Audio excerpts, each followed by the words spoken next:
जय हिंद दोस्तों, एक बार फिर से स्वागत है आपके अपने चैनल सक्सेस ज्ञान अड्डा में। कैसे हैं दोस्तों? उम्मीद करता हूँ आप सभी अच्छे होंगे और आपकी एनटीपीसी की तैयारी भी जमकर अच्छी चल रही होगी। इसी को देखते हुए आज मैं आपके सामने सेट 15 डिस्कस करने वाला हूँ, जो कि मोस्ट इम्पोर्टेंट और एक्सपेक्टेड जनरल अवेयरनेस रहेगा। उम्मीद करता हूँ आपको सेट अच्छा लगे। इससे पहले वीडियो को अंत तक देखें। अगर वीडियो अच्छा लगे तो वीडियो को लाइक कीजिए। जो कोई दोस्त नए हैं तो वीडियो को सब्सक्राइब करें ताकि वीडियो की नोटिफिकेशन सबसे पहले आप तक पहुंच सके। तो चलिए दोस्तों, शुरू करते हैं अपना आज का सेट। ये रहा आज का मेरा पहला प्रश्न। विच of the following is the heaviest gas? निम्नलिखित में से सबसे भारी गैस कौन सी है? ऑप्शन है रेडॉन, आर्गन, हीलियम या नियॉन।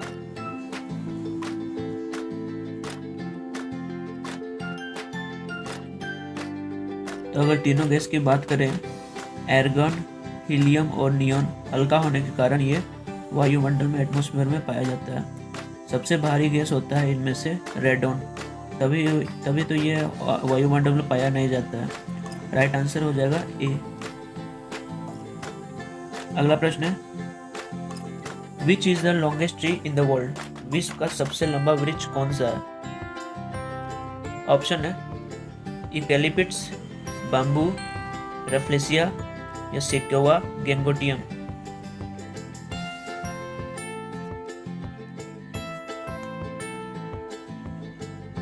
राइट आंसर हो जाएगा डी, सेक्वोआ गैंगोटियम। अगर इस ट्री की बात करें तो इसको रेडवुड ऑफ कैलिफोर्निया के नाम से भी जाना जाता है, क्योंकि ये कैलिफोर्निया में सबसे अधिक पाया जाता है। अगर रफ्लेसिया की बात करें तो ये वर्ल्ड का सबसे बड़ा फ्लावर है जो पाया जाता है। राइट आंसर हो जाएगा डी, सेक्वोआ गैंगोटियम। अगला प्रश्न है, what did Gandhi ji mean by Sarvodaya?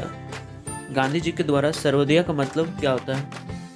Option है non violence, the birth of new society, Satyagraha या वायलेंस। राइट आंसर हो जाएगा B, the birth of new society. अगला प्रश्न है, Ocimum tenuiflorum is the scientific name of? Ocimum tenuiflorum इसका साइंटिफिक नेम है।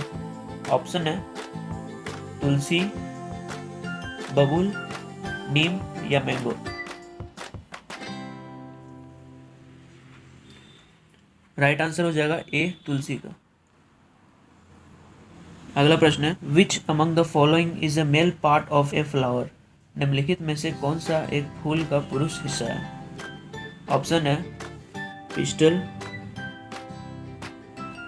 Stigma, stamen या स्टाइल। एक करेक्शन कर लीजिएगा, ये सिग्मा के जगह स्टिग्मा है, STIGMA। अगर ऑप्शन की बात करें तो पिस्टल, स्टिग्मा और स्टाइल ये तीनों फीमेल में पाया जाता है और स्टैमिन मेल में पाया जाता है। तो राइट आंसर हो जाएगा सी, स्टैमिन। अगला प्रश्न है, the part of the Himalayas lying between Sutlej and Kali river is known as? Sutlej और काली नदी के बीच स्थित हिमालय के हिस्से को किस रूप से जाना जाता है? ऑप्शन है पंजाब हिमालय, कुमायूं हिमालय, नेपाल हिमालय या असम हिमालय। बहुत ही महत्वपूर्ण प्रश्न है, इसलिए इस प्रश्न को मैं डिटेल से आपको बताना चाहता हूँ। हमारा जितना भी हिमालय है उसको कुल 4 भागों में बांटा गया है।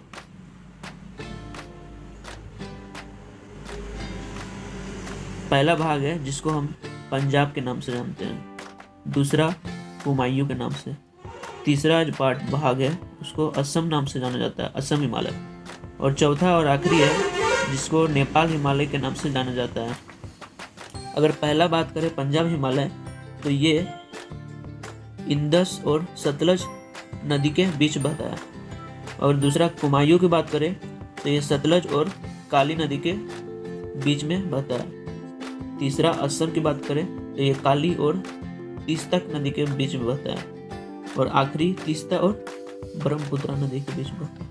तो मेरा ऑप्शन क्या था, क्वेश्चन क्या था, सतलज और काली नदी के बीच में कौन सा हिमालय का भाग बहता है? तो ये हो जाएगा कुमायूर, मेरा राइट आंसर। अगला प्रश्न, which one of the following metal highly pollute the water? निम्न में से कौन से धातु पानी को अत्यधिक प्रदूषित करता है? ऑप्शन है आर्सेनिक, मरकरी, लीड या एल्युमिनियम। ये तो बहुत ही आसान प्रश्न था, राइट आंसर हो जाएगा आर्सेनिक। अगला प्रश्न है, in which year Shivaji was crowned as Chhatrapati? किस वर्ष शिवाजी को छत्रपति के रूप में ताज पहनाया गया था? राइट आंसर हो जाएगा बी 1674 में। अगला प्रश्न, इंडियन पार्लियामेंट इज, ऑप्शन है यूनिकैमरियल, बाइकैमरियल, ट्राइकैमरियल या नन। अगर इंडियन पार्लियामेंट की बात करें तो इंडियन पार्लियामेंट बाइकैमरल से बना हुआ है। बाइकैमरल का मतलब क्या होता है? बाइकैमरल का मतलब होता है जिसमें 2 लेजिस्लेटिव काउंसिल हो। तो हमारे यहाँ भी इंडियन पार्लियामेंट बाइकैमरल है, क्योंकि यहाँ पे 2 लेजिस्लेटिव है, एक है लोकसभा और दूसरा है राज्यसभा। अगला प्रश्न, which one of the following was used as chemical weapon in the first world war? प्रथम विश्व युद्ध में निम्नलिखित में से किसका उपयोग रासायनिक हथियार के रूप में किया गया था? Carbon dioxide, hydrogen gas, mustard gas या वाटर गैस?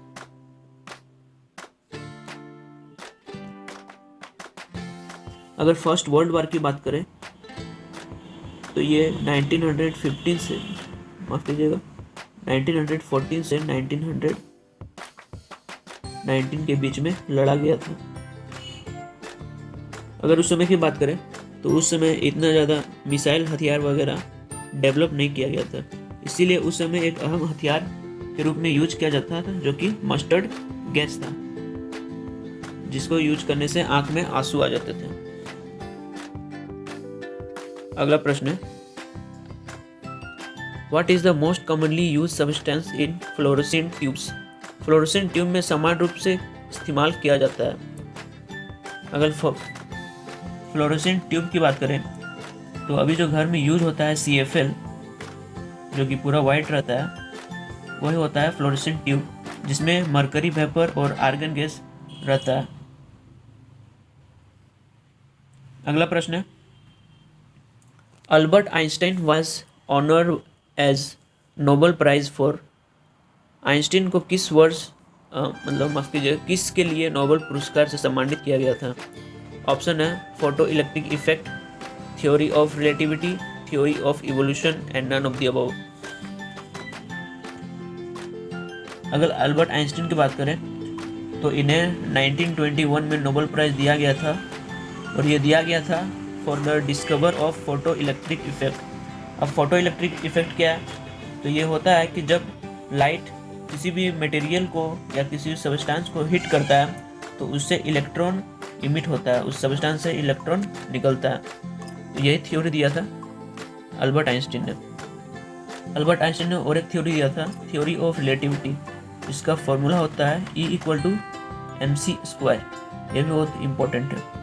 अगला है थ्योरी ऑफ इवोल्यूशन, तो ये दिया था किसी और ने।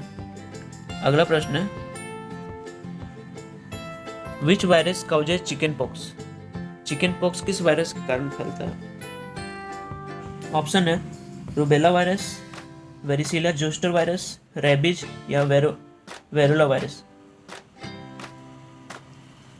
राइट आंसर हो जाएगा बी, वेरोला वायरस। अगर वेरियोला वायरस की बात करें तो ये स्मॉल पॉक्स जो फैलता था इसी वायरस की वजह से फैलता था। अगला प्रश्न है जो कि महत्वपूर्ण प्रश्न है, calaverite is the ore of which of the metal? Calaverite किस का अयस्क है?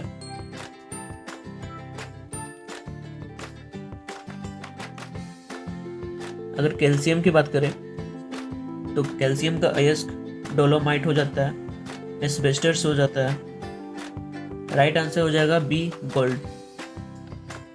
अगला प्रश्न है, which sea has separated the Australia and New Zealand? कौन सा सागर ऑस्ट्रेलिया और न्यूजीलैंड को अलग करता है? राइट आंसर हो जाएगा बी तस्मान सी। अगला प्रश्न है, which of the following Muslim writer has written the famous Hindu work Padmavat? निम्नलिखित में से किस मुस्लिम लेखक ने प्रसिद्ध हिंदू कृति पद्मावत लिखा था?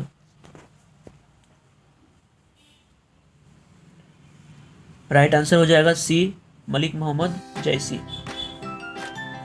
अगला प्रश्न है, the least velocity required by body to escape away from the gravitational pull of earth is called? इसका मतलब कि किस स्पीड से अगर कोई भी चीज को हम पृथ्वी से फेंके तो वो अर्थ के ग्रेविटेशनल पुल से बाहर चला जाए, तो वो उस स्पीड को क्या कहा जाता है? उस स्पीड को एस्केप वेलोसिटी कहा जाता है। अगर स्पीड की बात करें, किस स्पीड से फेंका जाए, तो 11.2 किलोमीटर पर आवर की स्पीड से फेंका जाए तो ये अर्थ के ग्रेविटेशनल फोर्स से बाहर चला जाता है। अगर मून की बात करें, अगर मून से कोई चीज़ किस स्पीड से फेंके तो वो बाहर चला जाएगा उसके ग्रेविटेशनल फोर्स से, तो मून से अगर 2.3 किलोमीटर की स्पीड से फेंके तो वो मून के ग्रेविटेशनल फोर्स से बाहर चला जाएगा और वो इन्वायरमेंट में पूरा घूमने लगेगा। अगला प्रश्न है, which is the only South American country to have both Pacific and Atlantic coastline? माफ कीजिए, यहाँ प्रश्न थोड़ा मिसप्रिंट हुआ है, इलास्टिक की जगह अटलांटिक होगा। इसका राइट आंसर हो जाएगा बी कोलंबिया। कोलंबिया ही ऐसा देश है जो कि जिसमें अटलांटिक और पैसिफिक दोनों का सतह छूता है। अगला प्रश्न है, who has been appointed the chairman of National School of Drama? One of the important question. अभी हाल ही में नेशनल स्कूल ऑफ ड्रामा का चेयरमैन किसे नियुक्त किया गया है? इसका राइट आंसर हो जाएगा बी परेश रावल। ये रहा मेरा आज का आखिरी प्रश्न। India's biggest tribal group is? Bharat का सबसे बड़ा आदिवासी समूह क्या है? ऑप्शन है भील, गोंड, संथाल या थारू।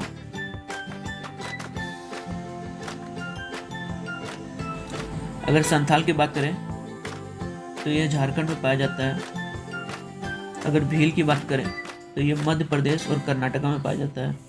थारू की बात करें तो ये तमिलनाडु में पाया जाता है। राइट आंसर हो जाएगा मेरा गोंड। अगर गोंड की बात करें तो ये मध्य प्रदेश, उत्तर प्रदेश, कर्नाटका और राजस्थान में पाया जाता है, जो कि भारत का सबसे बड़ा आदिवासी समूह है। तो ये रहा मेरा आज का सेशन। उम्मीद करता हूँ आपको आज का सेशन अच्छा लगा होगा।